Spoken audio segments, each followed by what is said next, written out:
एक बार हनुमान जी की कुंडली में आ गया शनि। हनुमान जी बैठे थे राम सेतु रामेश्वरम में, बैठ करके राम सेतु का दर्शन कर रहे थे, राम जी का चिंतन कर रहे थे। इतने में ही शनि महाराज आए। हनुमान जी ने कहा, अरे आइए आइए आइए भगवान, आप कैसे आए? बोले भैया अब हम बोरिया बिस्तर सब लेकर के आए हैं, 7.5 साल आपके संग ही रहेंगे। 7.5 साल के लिए आती है शनि की दशा। हनुमान जी बोले बहुत बढ़िया, बहुत दिन हो गए अकेले रहते रहते, बढ़िया एक कंपनी मिल जाएगी, आ जाओ। तो शनि महाराज बोले आपके कौन से अंग में विराजू मैं? बोले आपको जो बढ़िया लगता हो वहां बैठ जाओ।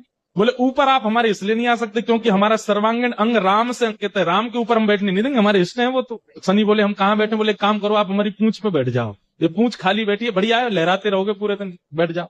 शनि की दशा हनुमान जी की पूंछ पे बैठ गई। हनुमान जी महाराज बोले मैं अपने नित्य क्रम कर सकता हूँ जो मैं रोज करता हूँ? बोले हाँ आप करिए। हनुमान जी का तो नियम था, राम सेतु का दर्शन करके फिर पूरी पृथ्वी की परिक्रमा करते थे। हनुमान जी गए महाराज पृथ्वी परिक्रमा करने, कभी पहाड़ों पे कूद जाएं, कभी समुद्र के भीतर चले जाएं, कभी आकाश में उड़ जाएं, कभी पाताल में चले जाएं, कभी आकाश में तीनों लोगों के दर्शन करके आ जाएं, साकेत प्रणाम करके कभी अयोध्या पहुंच जाएं, फिर एक संगी हिमालय पे पहुंच जाएं, वहां जाकर के फिर कभी किसी ऋषि को प्रणाम करने चले जाएं। हनुमान जी टिकते कहां, वो तो घूमते ही रहते हैं। यत्र यत्र रघुनाथ कीर्तनम तत्र तत्र कृतमस्तकांजलिम।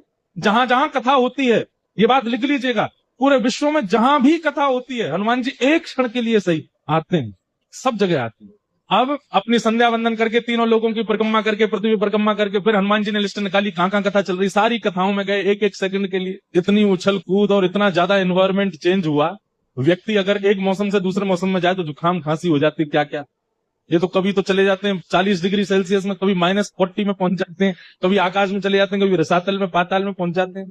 7 घंटे बाद श्री हनुमान जी महाराज गंगा जी के तट पर आकर के जैसे ही बैठे, शनि महाराज लुढ़क करके गिर पड़े। बोले हाथ जोड़े तुम्हारे भैया, नहीं रहना हमको आपके से, आप अकेले ही रहो, नहीं रह पाएंगे। बोले 7 घंटे में आपने हमारी हालत कर दी, 7 साल में तो आप शनि पर ही शनि चढ़ा दोगे। हनुमान जी महाराज बोले भैया देखो एक बात हमारी सुनो, जिनके सिर पर राम ग्रह लगा हो, जिनके सिर पर कृष्ण ग्रह लगा हो, भूल करके भी वहां मत चले जाना है, नहीं तो शनि की 7.5 शनि पे उल्टी हो जाएगी। तब श्री शनि महाराज कभी किसी कृष्ण भक्त पर, कभी किसी राम भक्त पर, शनि नहीं कोई ग्रह नहीं आता,